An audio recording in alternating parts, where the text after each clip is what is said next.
real Chicagoans tell me that they're disturbed that you would spin multiple mass shootings over the 4th of July weekend as some kind of victory for your policies. River North, 71st, brutal mass shooting, made the St. Valentine's Day Massacre look like child's play. Obviously, people are asking, how could you, after not one, not two, not three, but 4 mass shootings, go to NASCAR, put on the NASCAR costume, and grin for the cameras?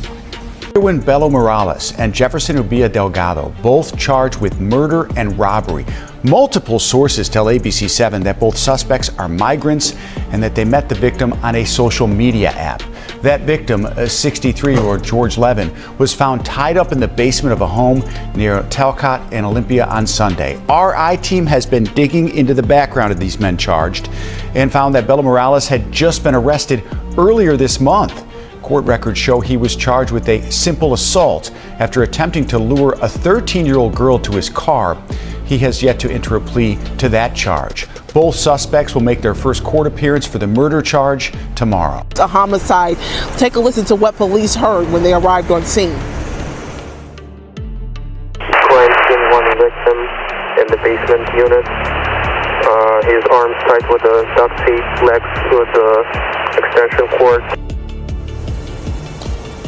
Officers are responding to the call of a man down just before 11 p.m. Sunday night in the 7600 block of West Talcott Avenue. 63-year-old was unresponsive. The Chicago Fire Department treated him on scene, but was shortly pronounced dead. Beyonce Gladney was visiting from Minnesota and was her family's ray of light when tragedy struck in this Northside park.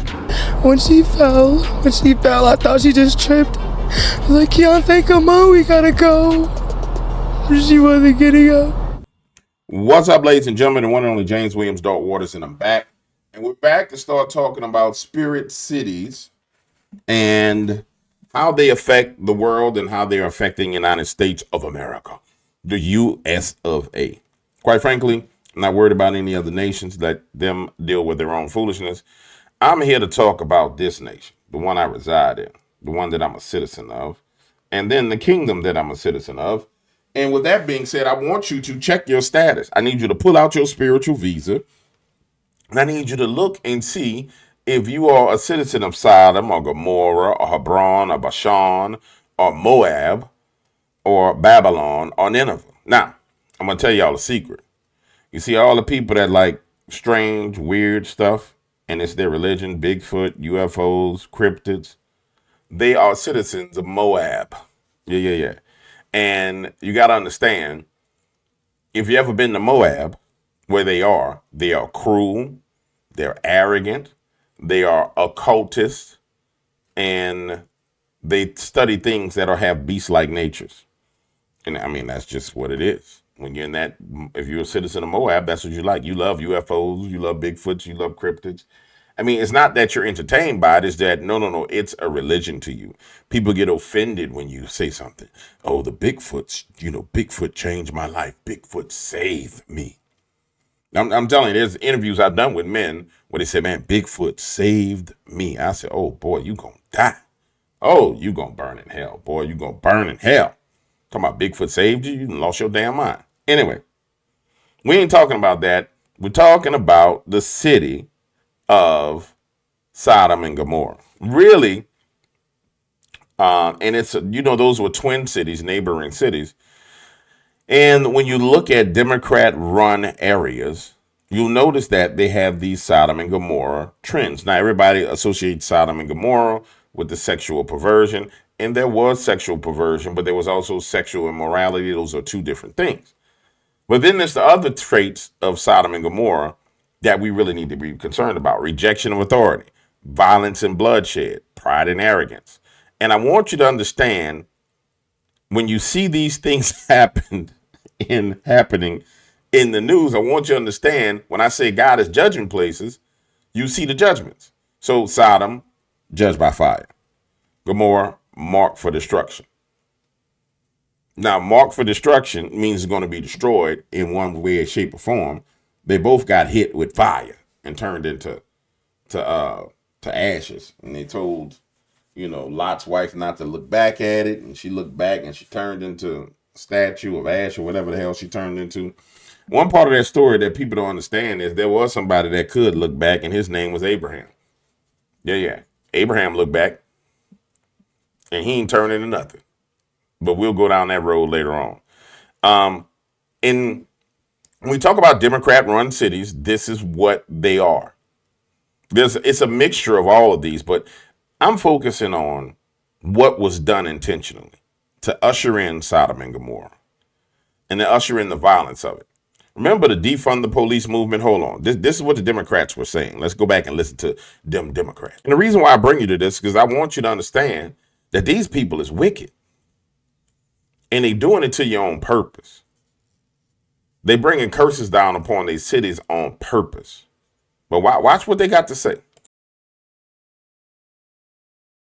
So we've been talking about defunding the police. There's some issues that we ask police to do, like mental health issues or policing in schools and all the rest, that perhaps we can shuffle some of that money around. Suck it up. Defunding the police has to happen. We need to defund the police. Mayor Eric Garcetti saying, take some of the money from policing, about $150 million. I applaud Eric Garcetti for doing what he's done. Not only do we need to disinvest in police, but we need to completely dismantle the Minneapolis Police Department.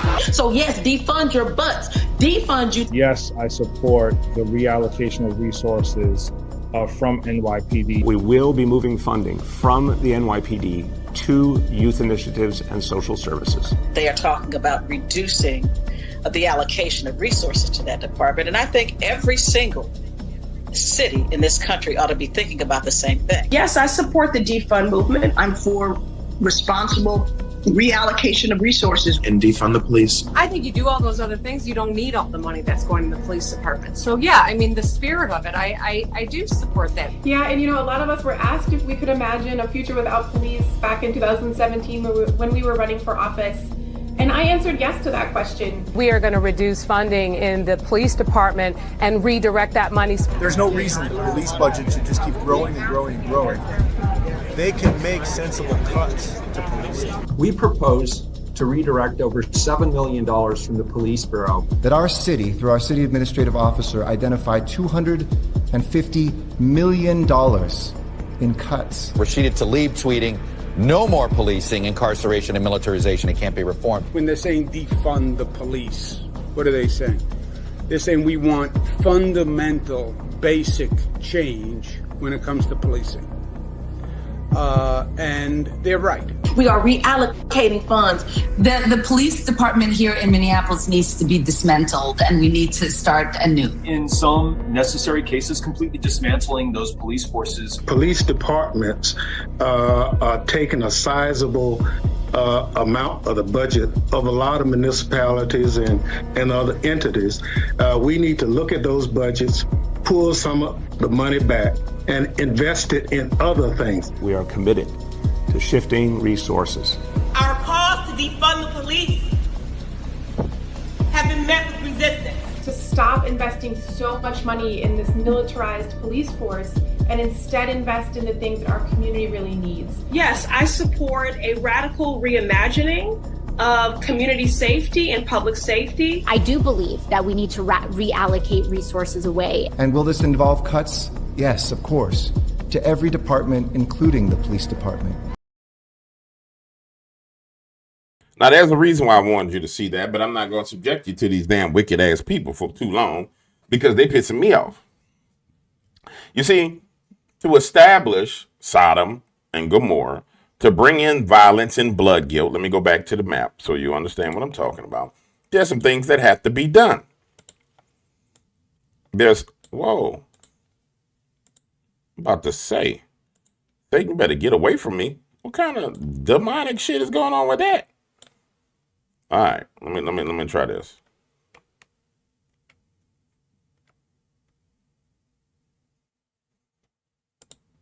I don't know what that is. That's all. It's throttling the net. It's connecting and disconnecting for some reason. Anyway, we'll be all right. Satan don't want y'all to see this. But in order to institute these things, there needs to be moral decadence and violence instituted by law, right? And that's what brings all the curses down upon those cities. And so you saw all the Democrats saying they wanted to defund the police. Now, watch what it says when it finally pops back up again. Gomorrah, sexual immorality, rejection of authority, violence and blood guilt. Come on back up.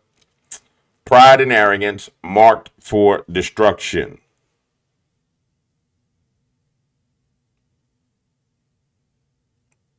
Rejection of authority. And so they went out all over the United States and Democrat cities and created a climate for Sodom and Gomorrah. And then what came next, guys? In fact, what's still happening right now? It's right in front of your faces. Hold on. Let me go get that for you. Now, most people won't remember how it all started, but it started with break-ins. It didn't start with like a spike in murder. It didn't start with a spike in street takeovers. It started with petty car break-ins. Do you remember? They were breaking in cars all over the nation. That was the first phase. That's what started. And then it grew and it grew and it grew and it grew.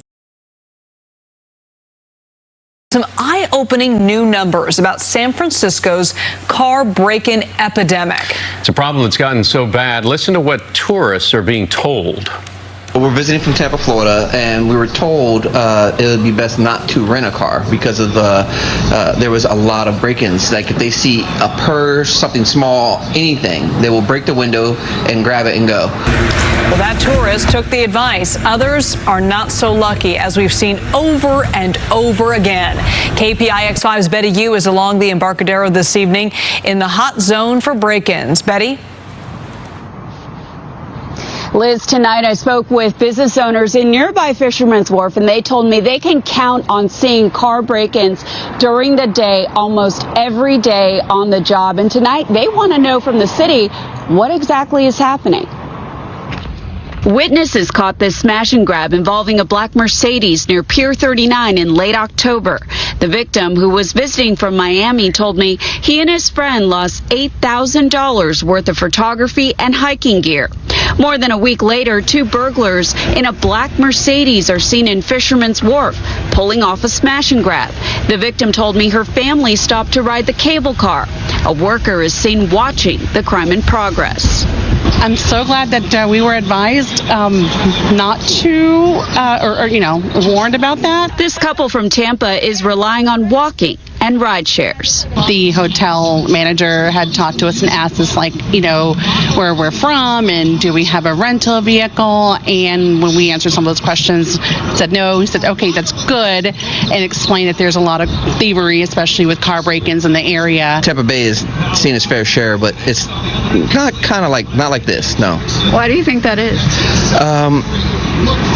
I think it's because the people here are a little more easier on the rules and regulations here. We asked the DA about the rash of break-ins. The office said currently only about 2% of auto burglaries in San Francisco result in an arrest, and we have prosecuted the overwhelming majority of those auto burglary cases. SFPD did not respond to repeated requests for comment. Clearance rates show that this year the department cleared 3.5% of larceny cases, which includes car burglaries, in the Central District, which covers the city's hottest tourist spots. Prior to Chesa Boudin taking office, the department cleared 9% in the same time period.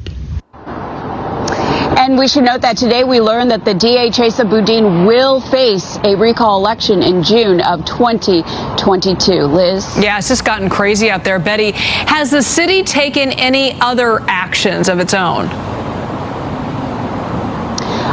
Well, we learned about 3 weeks ago from the mayor that they do have a cash reward system for information that will lead to the conviction of the crime ringleaders behind these auto burglaries. And so far, one witness I spoke to says she definitely plans to pass that video on to the mayor's office. It's just amazing.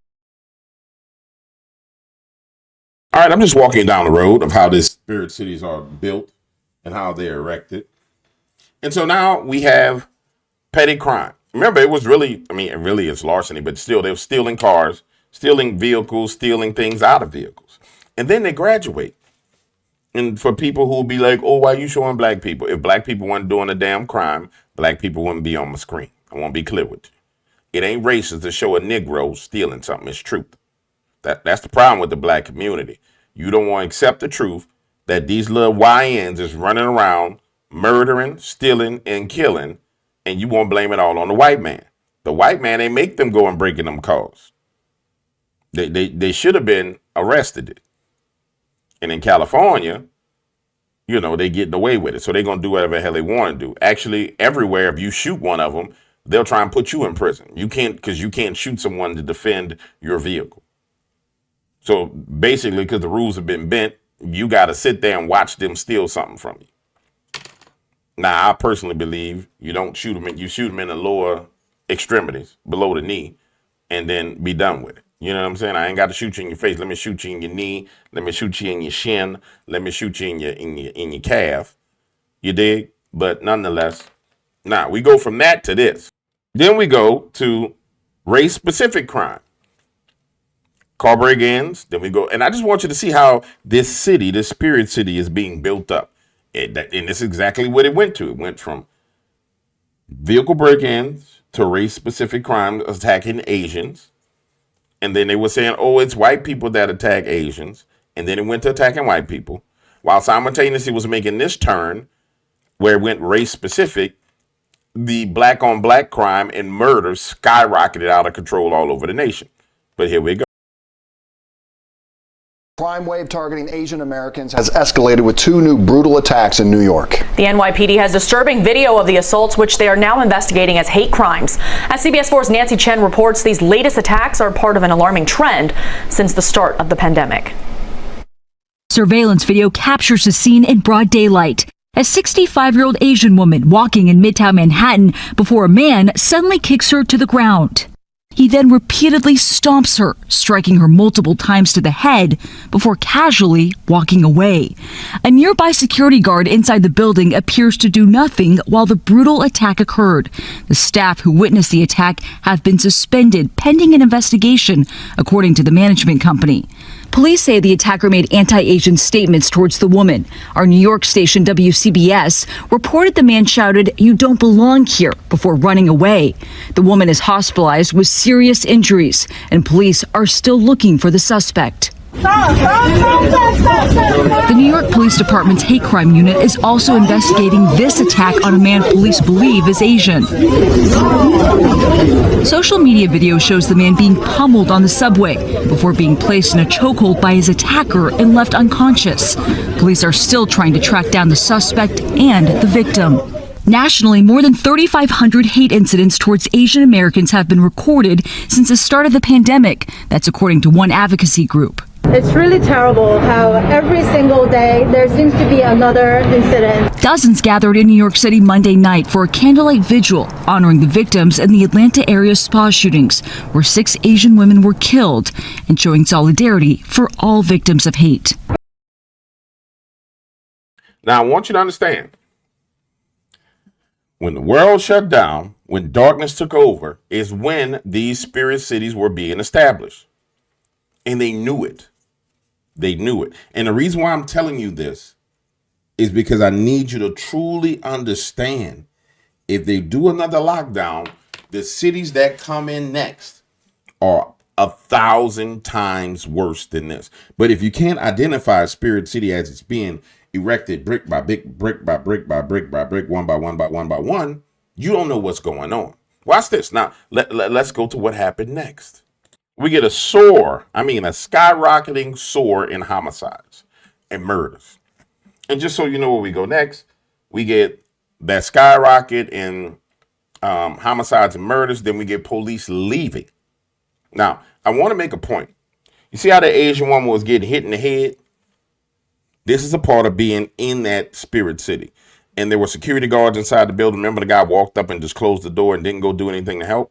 Because, see, in that city, people are intimidated to do the right thing.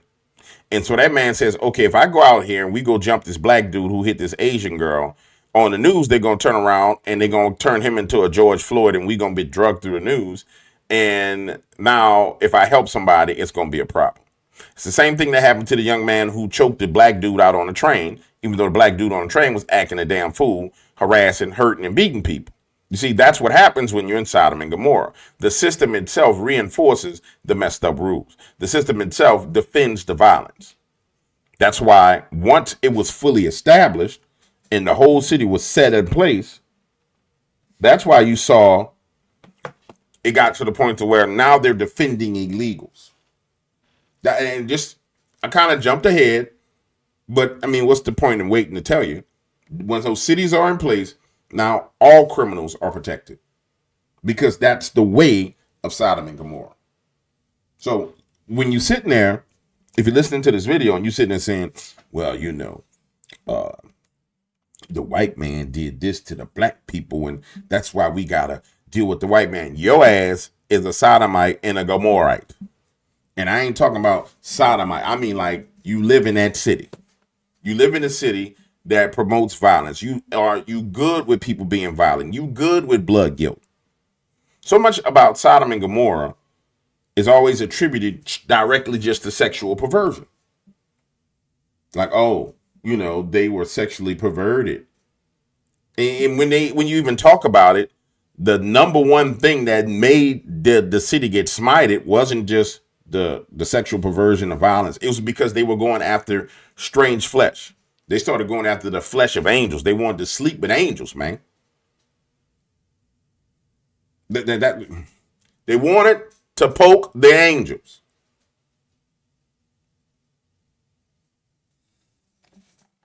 Are you getting what I'm saying to you? You getting what I'm saying to you? May the Lord reveal it to you. Let me keep going. Justice and Criminology from Metro State University in Denver. Professor of Criminal Justice and Criminology from Metro State University in Denver, who you just saw there. Professor, thanks very much for coming on the show. Appreciate it. All right, so look, I know from a sort of professorial point of view, there are always multiple causes for crime. There are multiple causes for murders, et cetera. But how big a role do you think the Defund the Police movement and just generally the anti-police attitude has been playing in the increase in murders and crime in Denver? As you said, it's multifaceted, but I do think it does play a factor.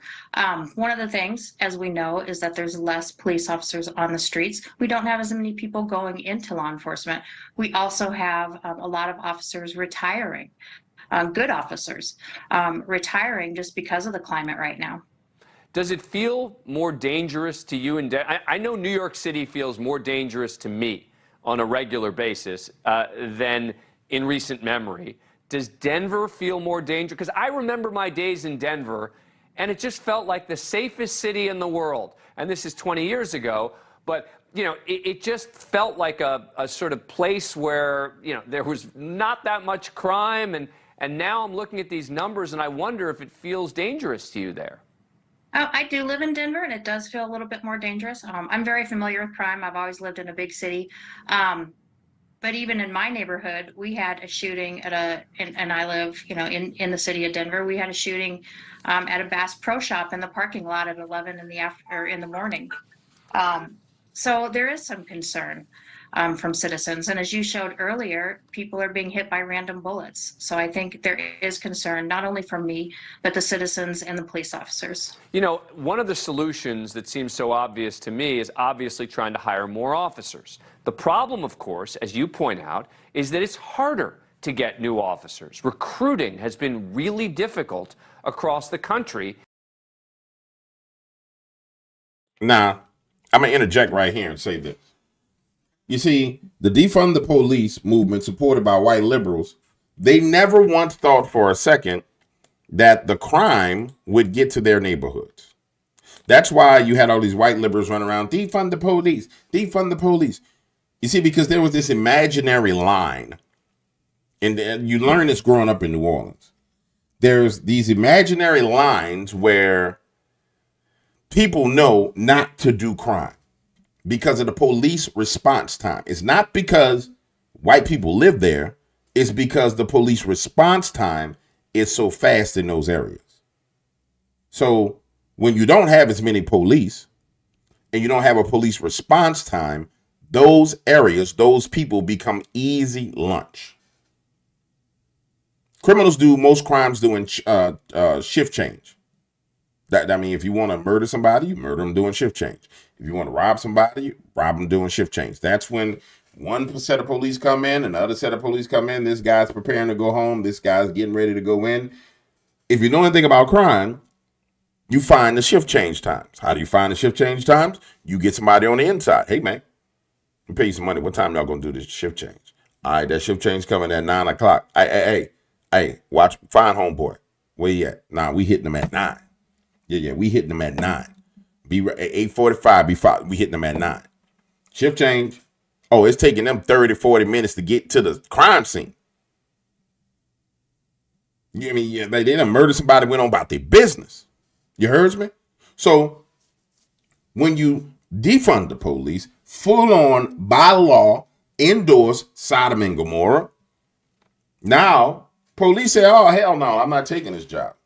And then you threaten them by, if they do their job, they're going to be prosecuted. They're going to be ran through the news. And so now the city is fully established. But real quick, let's go look at some real violence real quick. When you're looking for real violence, when you're looking for real bloodshed and gore, there's one place that you go, and that's Chicago. Yeah. When you're looking for Sodom and Gomorrah, this is more Gomorrah. When you're looking for Gomorrah itself, you gotta go to Chicago. Because guess what? This is where it is. Now, there's another place in the South called Jackson, Mississippi. Yeah. Don't mess around in Jackson. Yeah. It don't make the news like Chicago do, but them boys is head busters and wig splitters. My family is from around Jackson, Mississippi. Trust me. Them boys head busters, wig splitters. We some head busters.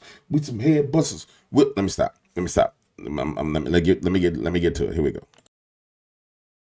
There's certainly a lot to unpack from this holiday weekend, but while the trend overall is certainly a lot lower than what it was compared she looks scared right now. Look at her. Still had their hands full, ending the evening with 3 men shot in 2 separate shootings that took place nearly at the same time within just a half a mile of each other on the city's west side. 20% of these, 1% the right way. It was right around 10:30 last night when back-to-back calls came in asking for help.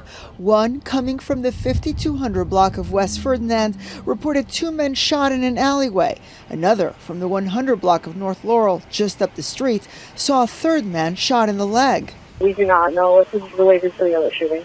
But even as police continued to investigate both shootings, a regroup was taking place at City Hall this morning.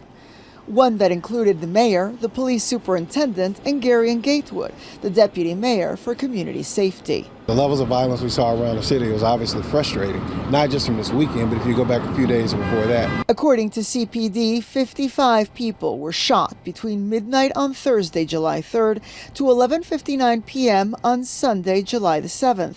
8 of them fatally. The number is a drastic decrease from last year, which saw 105 people shot, including 22 killed over the same 4-day holiday weekend period. This year's numbers, however, do not include the mass shooting in River North that saw 4 people killed and 18 injured just an hour before the time frame in question. People have to feel it, and I know a lot of people felt trauma this weekend, and there was a lot of us out on the ground helping out with that.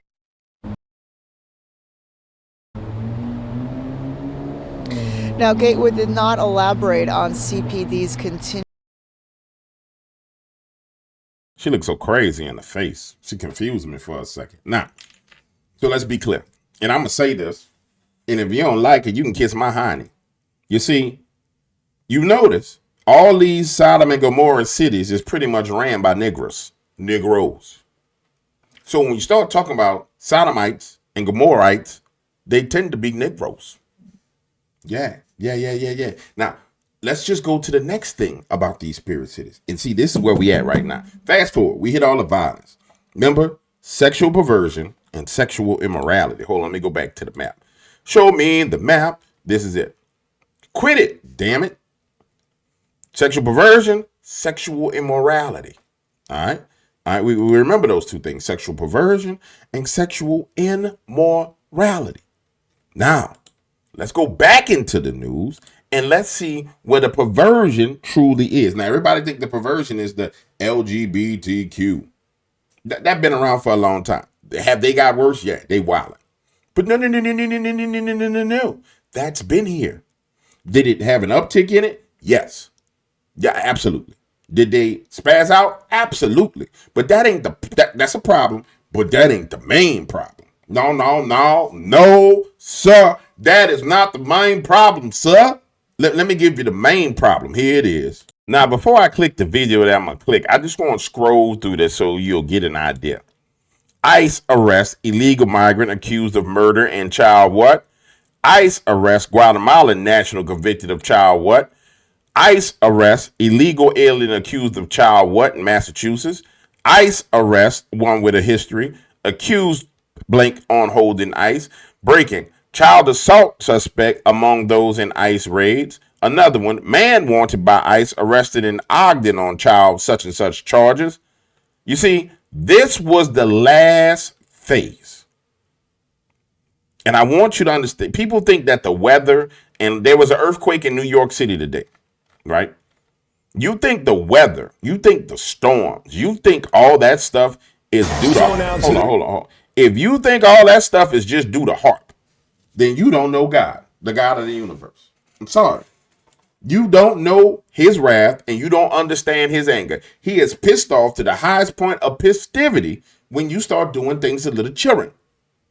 You think the uproar over Epstein was something. Oh, we want Epstein. Why we not? No. See, when the big man get pissy, you got to keep watching the waters. Just keeping it real. People don't be understand when I say keep watching the waters. When the big man get pissy, you better be watching the waters because he like the waters. Because they got waters in the sky that come from clouds. They got rivers in the sky. They pour out rain. They got rivers underneath the earth that pump up water through the earth. They got rivers on top. It comes with waters and wind and fire. Yeah. I be like, keep watching the waters, man. This dude's stupid. Bruh. No, you stupid. You stupid. These are, man, hold on.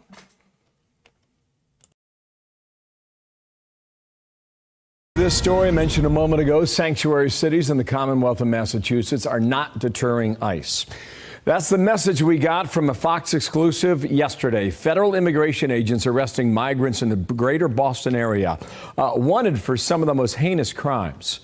So Fox News getting the ride along. Bill Malusian was there. He reports on it live in Boston. And what did you see, Bill? Hello.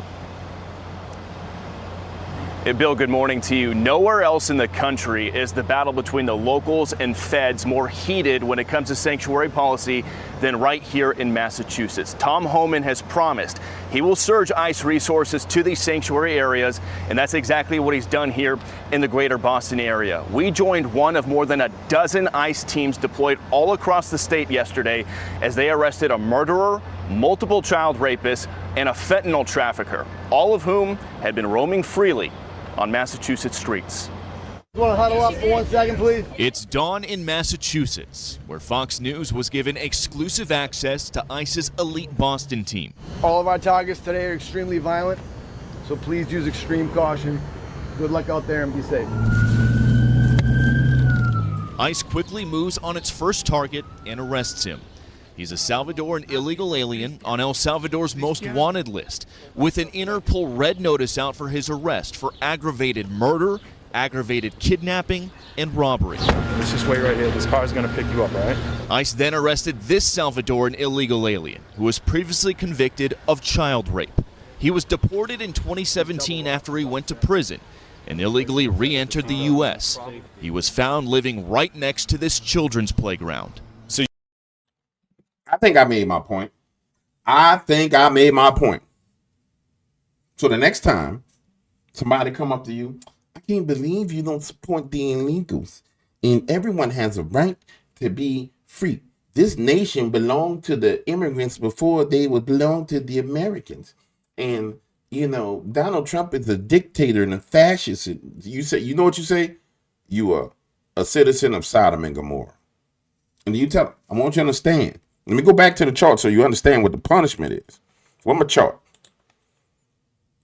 Judgment by fire and marked for destruction. Satan, stop messing with my stuff. Satan, stop it.